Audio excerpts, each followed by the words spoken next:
this was a young man who had been financially exploited, sexually exploited. He had developmental disabilities. And we made sure his life was stable. We made sure he had what he needed. We stabilized his financial circumstances, made sure he had medical care, all the things that guardians do. But we learned that he didn't like the fact that his rights were removed. He wanted to make his own decisions. Fast forward 17 years, he's learned a lot about budgeting. He's learned about how to stay away from certain situations and people, and we're working with him to have his rights restored.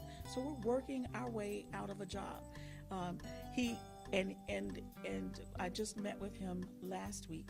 He's figured out how to open up a bank account, how to pay his cable bill, how to pay his phone bill, and it's so rewarding. Not only have we protected him, we've helped him stand on his feet and be the man that he really wants to be. Unfortunately, we have a woman in her late 80s who does have dementia, who was not able to pay her own bills. She had named an agent under her power of attorney previously. Unfortunately, she named a friend that did not turn out to be trustworthy, and that friend's adult daughter had stolen $30,000 from her. This was a very vulnerable individual who did not know her last name. Did find an adult son eventually through a lot of investigative work of finding addresses and reaching out to him. But I was privileged to be in a position to really help this woman who did not have anyone else. So guardianship can be a very, very effective tool. A gentleman who I became the guardian for, the man had 5 children, a beautiful life. He had been married twice. He was very vulnerable to women who came into his life, and his children were unable to figure out a way to protect him from these women who had him purchasing condos in joint names, purchasing boats in joint names, then deeding over these properties to them.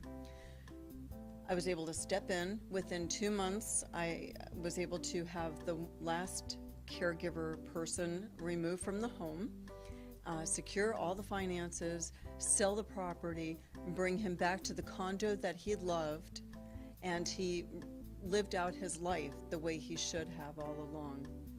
I had an unusual case. I was actually the guardian appointed for a minor, and that's rare for those of us who are professional guardians.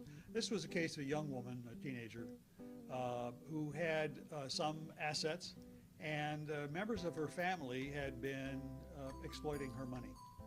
And so she was protected by the court system, and my role was to take care of her money, dole it out to her as necessary and appropriate, and then when she turned 18 to turn over the remainder of her money to her. So for a period of a few years, I was essential to her well-being and her welfare. I had a case several years ago of a gentleman who was being exploited by his girlfriend of many years, and she was also stealing money from him. And we got a guardianship, we got him stabilized in the hospital, we had him reunited with his family, and he's thriving now. He's happy, he's laughing. He was not speaking before, now he speaks.